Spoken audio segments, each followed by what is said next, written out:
Bon ben salut à tous. Aujourd'hui je fais une petite vidéo on va dire spéciale pour vous présenter voilà ce machin. Alors usuellement on utilise le nom de Turbopan. En fait c'est un système qui se sert de plusieurs méthodes, à la fois du pan américain classique, comme ceci là, vous voyez. Et puis une autre méthode basée plus ou moins entre une Swissbox et du chapeau chinois. Donc on distingue, on va dire, quatre parties bien distinctes. Tout d'abord le puits à or ici au milieu. Donc c'est la partie où va être accumulé les matériaux les plus importants dans ce qu'on recherche. Ensuite, ici il y a des rifles concentriques. Donc vous voyez, ça fait un petit peu comme ce qu'on peut trouver dans les rivières avec les cailloux ou quand on veut faire une rampe de lavage.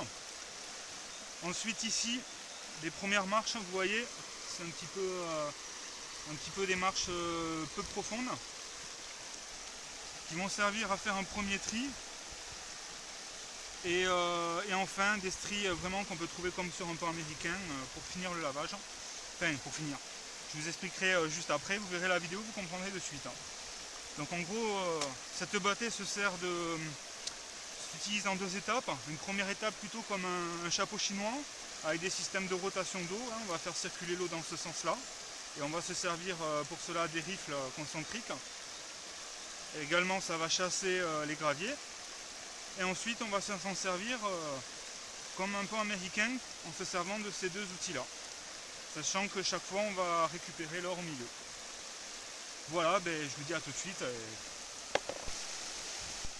Allez, c'est parti. Donc là, j'ai tout mon matos là. Donc voilà, maintenant je vous ai expliqué à peu près la théorie. Ben, passe à la pratique. Donc en fait, comme je vous ai expliqué un peu plus avant, utiliser un turbopan comme celui-là, je rappelle, c'est un nom usuel, parce que c'est lié à une autre marque de bâté et de kit d'orpaillage. On va d'abord se servir d'un pan dans la première étape comme un chapeau chinois. Donc comme on fait chaque fois lorsqu'on utilise un pan américain ou tout autre chapeau chinois et autre matériel pour faire du tri, on va commencer par un débourbage comme ceci, afin de mélanger l'eau à tous les graviers au fond et par phénomène de densité et de gravité faire descendre l'or tout au fond. Voilà. Ensuite, on va commencer à faire des petits tours dans le sens inverse des aiguilles d'une montre, et dans le but d'utiliser les rainures en bas ici là pour que l'or se coince derrière ces rainures et soit orienté vers le centre. Toujours les rainures des rifles comme sur les pans américains qui doivent être en face de vous. Là c'est parti.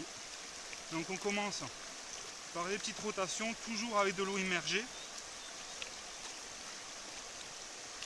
Une fois qu'on a fait ceci, on s'arrête, on prend son doigt et on fait un petit tour dans le puits pour diminuer la tension et pour attirer l'or à l'intérieur. Et on continue. On fait ça 10-20 secondes pour bien coincer l'or dans les rainures. Voilà. Une fois terminé, on va augmenter les cercles pour chasser les graviers légers. Toujours avec de l'eau, pardon. De l'eau toujours dans la bâtée.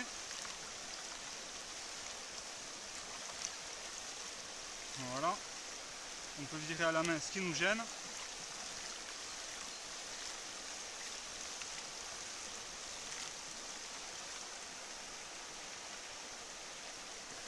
Les gros cailloux. Donc vous voyez déjà, ça trie vachement bien. Ça va nettement plus vite qu'une bâtée traditionnelle. Une fois qu'on a terminé, on va tourner dans l'autre sens pour se servir des rainures pour que tout aille vers le centre. Voilà, le but c'est de remplir à peu près le puits central.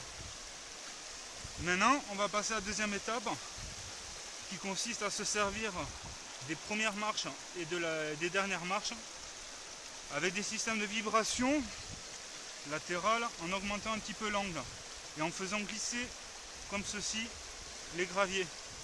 Vu que l'or est plus dense, il va rester soit bloqué par les marches ou soit rester carrément au fond. C'est justement ce qu'on cherche. Quand on commence à avoir une accumulation ici, là, sur les rifles du haut, on augmente un petit peu l'angle et on fait un lavage au pan classique, tout doucement. Et ensuite on ramène au centre comme ceci, on abaisse l'angle.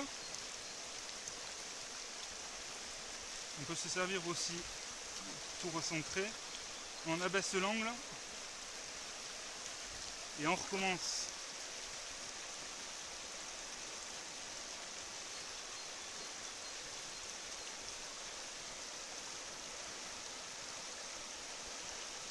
Et on réitère l'opération jusqu'à ce qu'on ait une quantité de gravier suffisante. C'est-à-dire le moins possible, on est d'accord.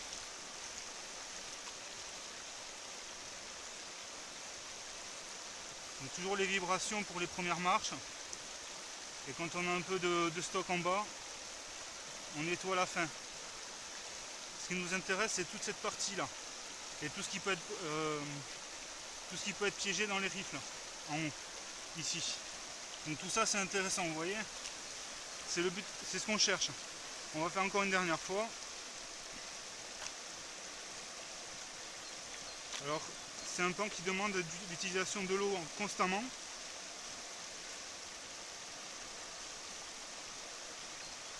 Donc plus vous avancez, moins vous avez de gravier, donc moins l'angle doit être important. Voilà. Là on va commencer à regarder un peu ce qu'on a.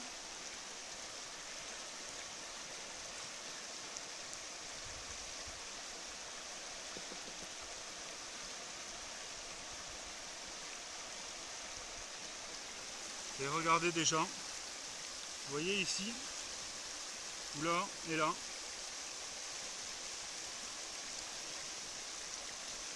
Donc on va tout mettre dans le puits.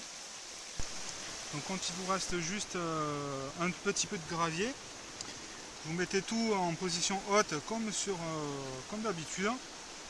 Vous mettez ainsi, vous baissez un petit peu et en fait vous allez faire des petits va-et-vient comme ça, des petites vaguelettes mais très courtes.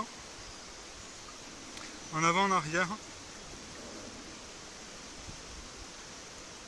Et voilà, petit à petit, en fait c'est encore plus rapide. Quand on y pense, c'est encore plus rapide qu'avec un pain américain. Enfin moi je trouve, après... Donc voilà, on a deux petites paillettes, une ici là, vous voyez, et une au coin là-bas au fond.